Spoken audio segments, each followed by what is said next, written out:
All right, so in 2.2, we're going to learn about polynomial operations, specifically addition and subtraction. So before we figure out the rules for these operations, we have to know what a polynomial is. Okay, so a polynomial is an expression made up of algebraic terms. So it's pretty much what we've been working for. You've just got some sort of terms put together. Okay, that's just one example. Now, what's important, our variables are only raised to positive integer exponents. Okay, so that positive means that we're going to have no negative exponents. Okay, and then integers are our counting numbers. So like 0, 1, 2, 3, 4, 5, 6. Those are all integers. Okay, the only exception to this is that we can also raise it to 0. 0 technically isn't positive, but you can have a 0 exponent. Okay, so a term can be a constant, a variable, or a product of the two. So these are all separate terms. It's kind of like just a piece of our polynomial. Okay. Now polynomials can have different sizes, or types is what we also call them sometimes. Either way, size or type. One of those is a monomial. Okay, and that's when we have one term. So if we look at this example over here, we have 3x. That's just one term. Our second type is a binomial, and that's when we have two terms. So if we look at this example, x plus 5, that's two separate terms. And then we can also have a trinomial, and we've got 2x squared minus 3x plus 10. That's three separate terms. Okay, once we get bigger than that, we usually just call it a polynomial instead of using the specific names. All right, so we've got a couple of vocab terms to fill in. So first we have a constant. Now your constant is your term without a variable. Okay, so usually it's just a number, right? Like 10 or 5. It just doesn't have a variable. Okay, and then the next one, degree, that's your highest exponent.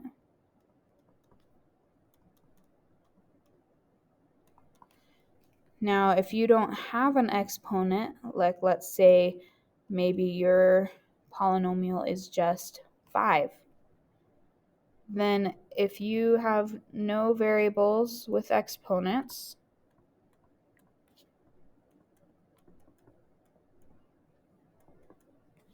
the degree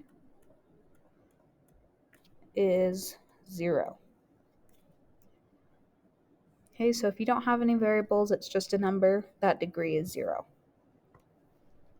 Okay, standard form. This is a way of organizing our polynomials. And so what we do is we put exponents in order from highest to lowest.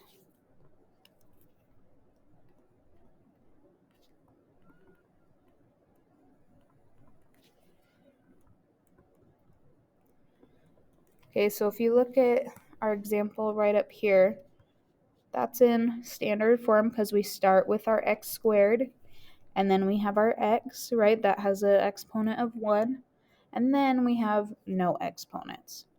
And really, we could also think of that as x to the 0, right? Because that's just equal to 1. So we're in order from highest to lowest for our exponents. A leading coefficient is the coefficient, and that's the number in front of your variable is what coefficient means. So the coefficient in front of the variable with the highest exponent.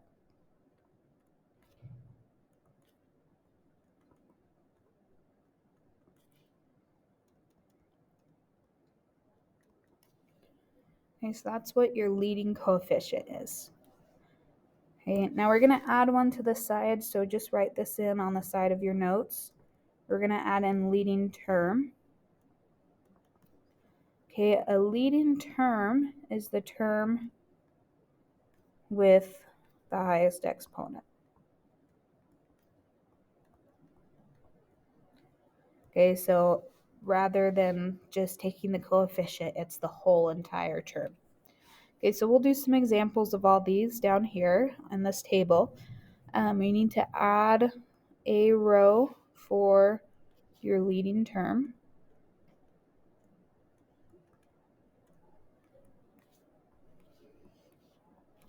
Okay, so this first one we have is -5 plus x to the fourth. Now we want to put that in standard form. So if we go back up here, standard form is when our exponents are in order from highest to lowest. So we're going to put our x to the fourth first, and then -5. Okay, that way we're highest to lowest. Now our degree, that's our highest exponent. So in this case, it's just 4. Our type, is this a monomial, binomial, or trinomial?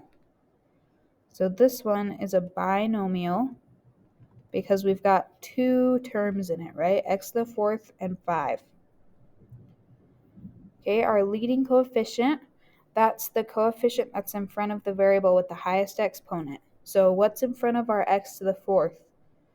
We don't have anything, so really it's just 1 though. So 1 is our leading coefficient. Our constant, the number without a variable, is that -5.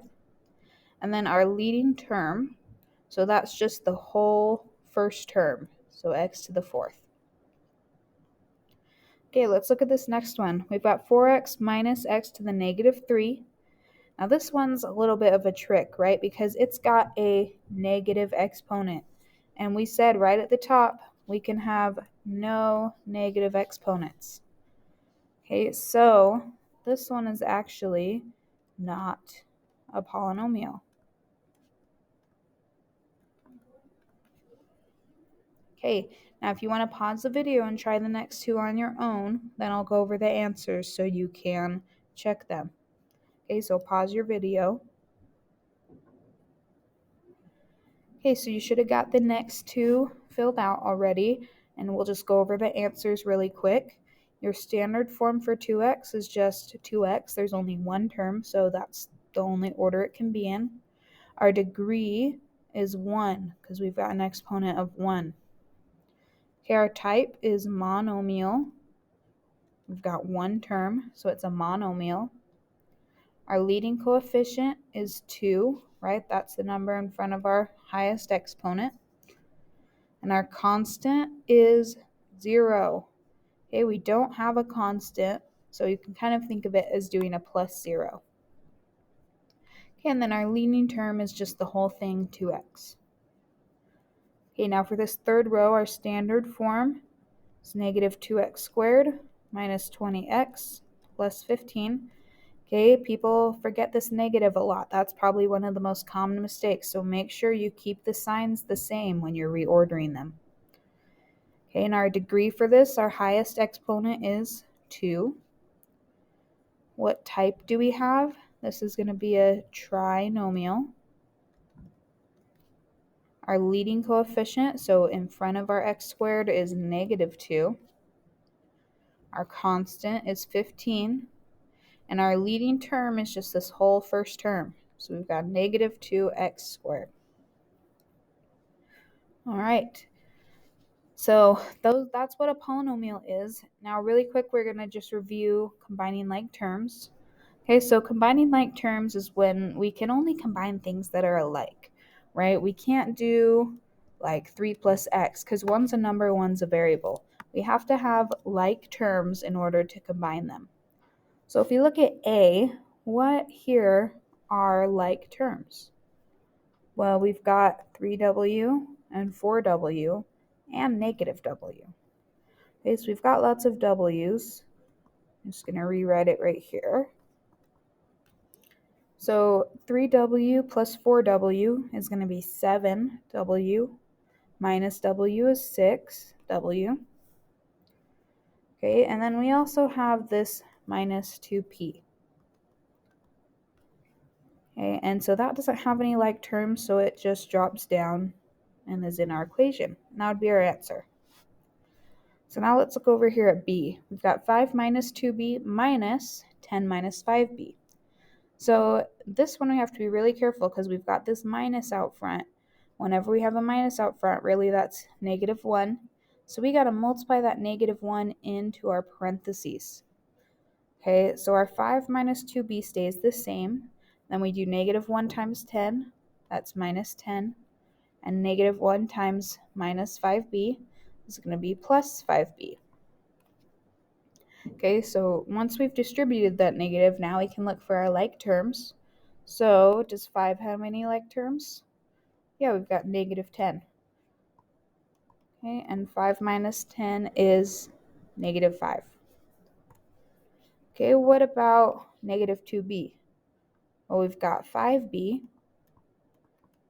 and -2b plus 5b is 3b. Okay, and that would be our answer. Now remember, let's just put our answer in standard form. We always want our answers to be in standard form, so highest exponent first. So 3b minus 5. All right, flip over to the back. We're going to talk really quick about addition. So addition, our main step here is just to combine like terms.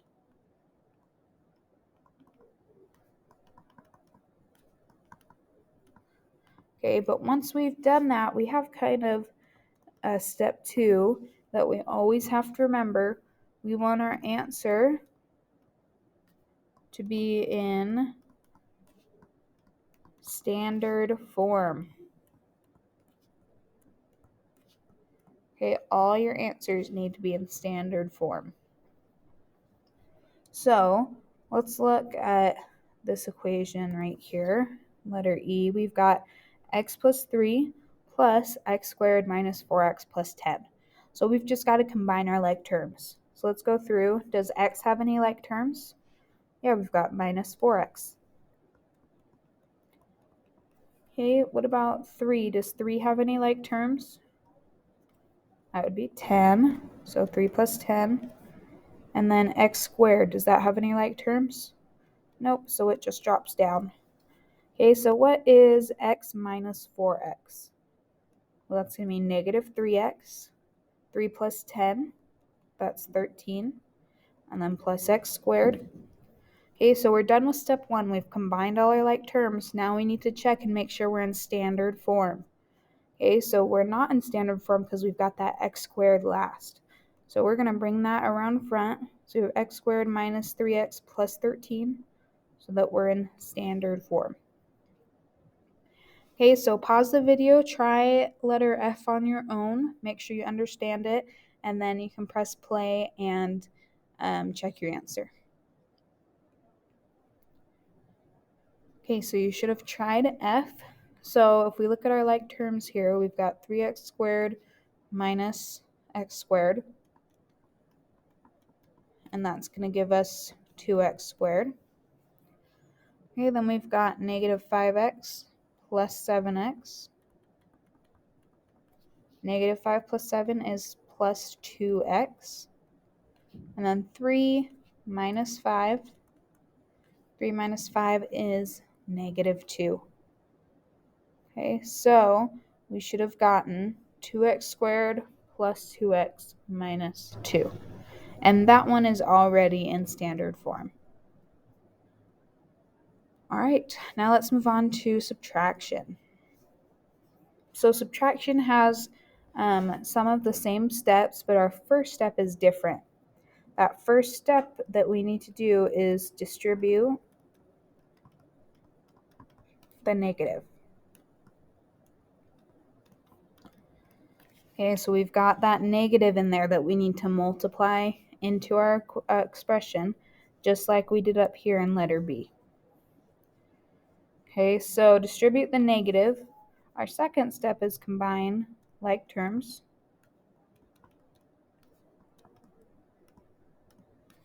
And our last step, step 3, is going to be standard form. Okay, we always have to have our answer in standard form. Okay, so let's look at letter G. We've got 5x squared plus 12x minus 5 minus 7x minus 8. So we've got to distribute our negative inside our parentheses. Okay, everything in front of it stays the same. We have 5x squared plus 12x minus 5. Okay, now that negative 1 times 7 is going to be negative 7x. And negative 1 times minus 8 is going to be plus 8. Okay, so now we've distributed our negative and we can find our like terms. So does 5x squared have a like term? No, it doesn't. So we can just drop that down. Okay, what about 12x? Well, we also have minus 7x. So 12x minus 7x is going to be 5x. Now we've got negative 5 and 8. Negative 5 plus 8 is going to be plus 3. Now we need to check, are we in standard form? Yes, we are. So we're done there. Okay, so let's do another example. Again, we got to distribute our negative to each one after it.